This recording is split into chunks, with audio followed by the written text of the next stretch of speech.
Assalamualaikum warahmatullahi wabarakatuh. Perkenalkan, nama saya Ernanda Rizka Febrianti dari kelas 4D Sistem Kelistrikan dengan NIM 18411-528, nomor absen 08.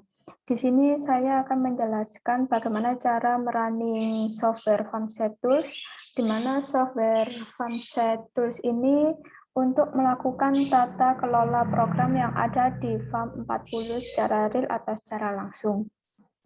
Di sini menggunakan penjelasannya secara offline karena software FAM Tools-nya tidak terhubung secara langsung ke alatnya. Untuk yang pertama-tama,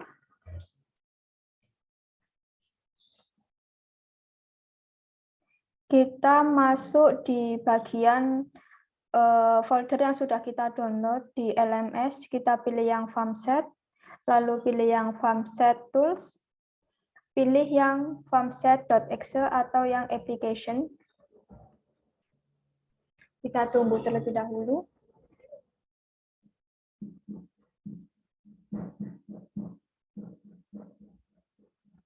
Jika sudah, kita pilih open, kita pilih FAM40 driver 1. Ini letaknya itu di folder yang sudah kita download, namun di folder yang pertama atau program FAM VF2.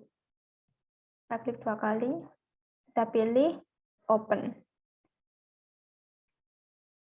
Di sini ada passwordnya, kita klik 2, kita apply.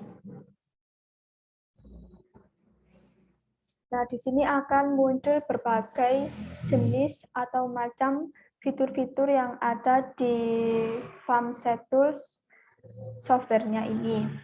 Nah, untuk yang pertama kita bisa mengubah di bagian device info. Untuk main location-nya kita bisa mengubah sebagai gardu Indo Blimbing misalnya, kita tulis GI Blimbing, enter. Lalu untuk yang subs location-nya kita bisa memilih sebagai penyulang Singosari. Nah, untuk yang name for this device ini kita tetap menggunakan yang FAM40. Lalu untuk yang device name-nya ini kita ganti sesuai dengan sublocation-nya. Berarti kita ganti dengan nama penyulang Singosari 1. Penyulang Singosari 1. Untuk yang device type-nya ini kita pilih FAM40.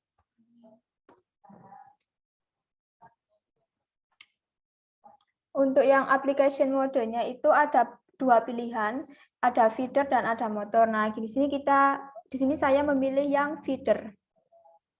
Setelah kita ubah, nah apabila fiturnya ada yang kita ubah, berarti tandanya itu ada warna merahnya ini. Nah, kita langsung klik ke write current view to device.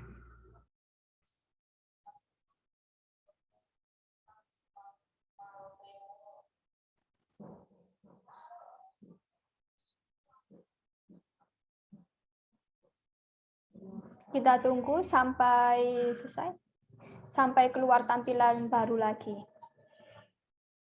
Nah, di sini ada tulisan cannot open communication port. Kita klik OK saja. Untuk selanjutnya kita bisa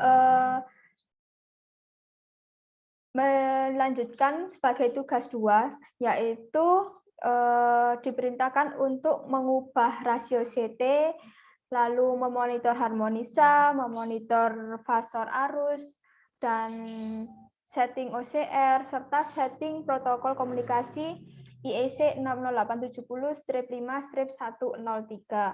Untuk yang pertama kita lakukan bagaimana cara mengubah rasio CT. Nah, untuk rasio CT ini kita bisa memilih dengan fitur yang bernama scaling. Ini, scaling yang ini kita klik 2 kali. Nah, di scaling ini kita bisa melihat ada CT primary dan CT secondary. Kita bisa mengubahnya sesuai dengan kebutuhan atau penggunaan secara langsung di lapangannya. Kita misalkan ini 10, kita permisalkan 1000 ampere, enter. Lalu ini 5 ampere, enter. Nah, jangan lupa setelah kita ubah, kita lakukan lagi dengan yang namanya write current view to device.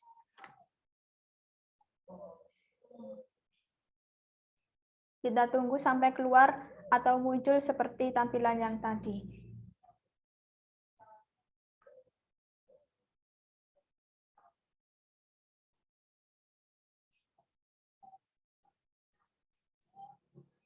Nah, sampai keluar muncul tulisan cannot open communication board. Kita klik saja langsung OK. Untuk langkah selanjutnya, kita bisa memonitor harmonisa dengan cara mengklik current harmonic. Nah, di sini bisa melakukan pengukuran harmonisa, mulai dari THD harmonisanya, total harmonik distorsinya, maupun individual harmonik untuk masing-masing arus fasa RST.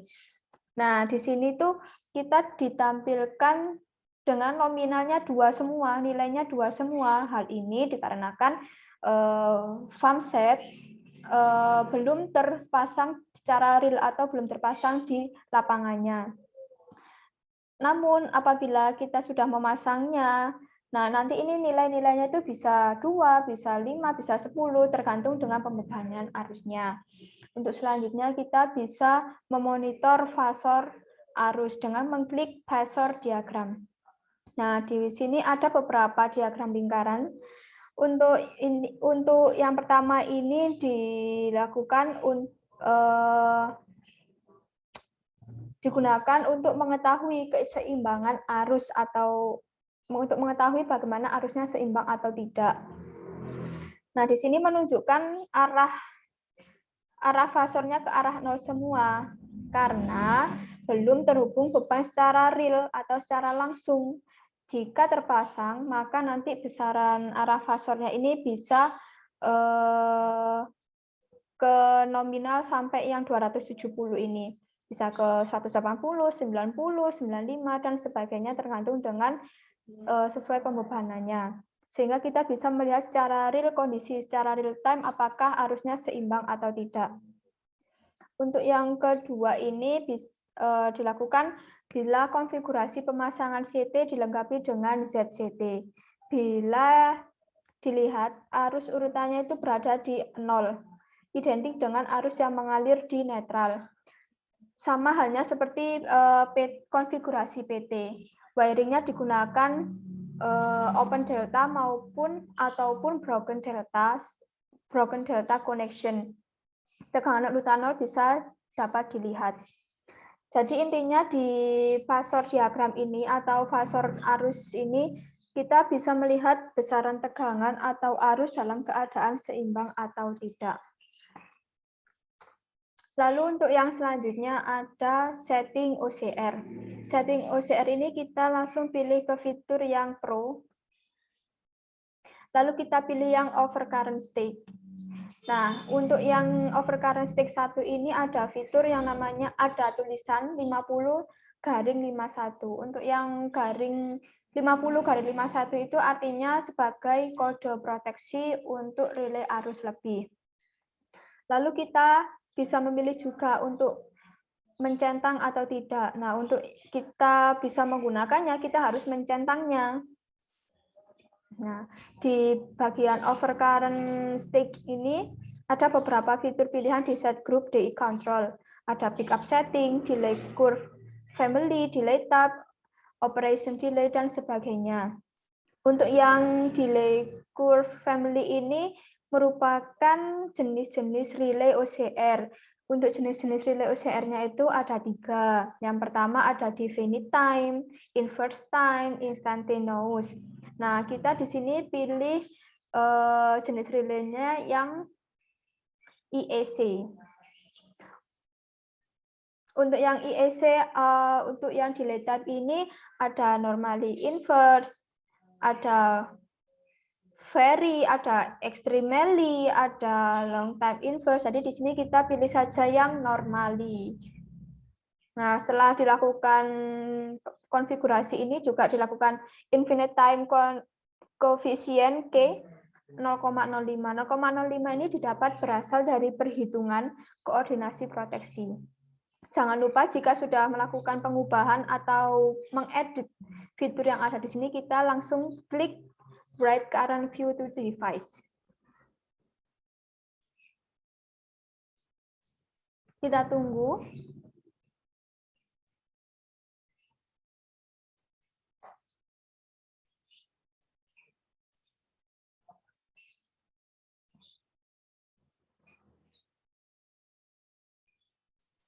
Nah, sampai ada tulisan cannot open communication port. Kita klik OK. Nah, di overcurrent stake ini ada 3 pilihan, ada stake 1, stake 2, dan stake 3. Untuk yang stake 2 ini kita centang juga. Lalu di sini ada pilihan, di stake 2 itu hanya ada 2 pilihan, yaitu yang definite time dan juga instantaneous. Untuk yang stake 2 ini kita pilih yang definite time, sedangkan kita write current terlebih dahulu.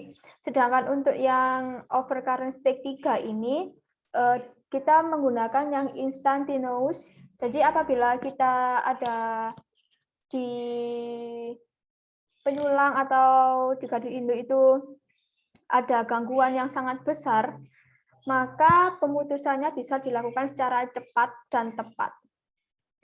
Jadi kita bisa menggunakan di stick yang nomor 3 ini. Nah, untuk yang selanjutnya kita lanjut ke bagian setting protokol communication atau komunikasi. Kita langsung saja pilih ke protokol konfigurasi dengan pilih yang ini. Data configuration.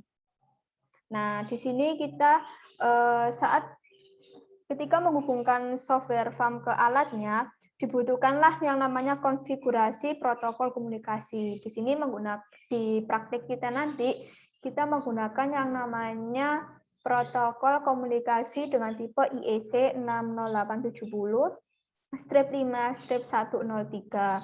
Nah, untuk bisa mengubah ini semua, kita terlebih dahulu harus terhubung oleh alatnya atau langsung terhubung dengan FAM 40-nya secara langsung. Jadi kita masih belum bisa mengedit atau mengubah alamat IEC-nya ini. Sekian presentasi dari saya. Apabila ada kesalahan kata maupun perbuatan, baik disengaja maupun tidak, mohon maaf. Kurang lebihnya, saya mohon maaf sebesar-besarnya. Sekian, wassalamualaikum warahmatullahi wabarakatuh.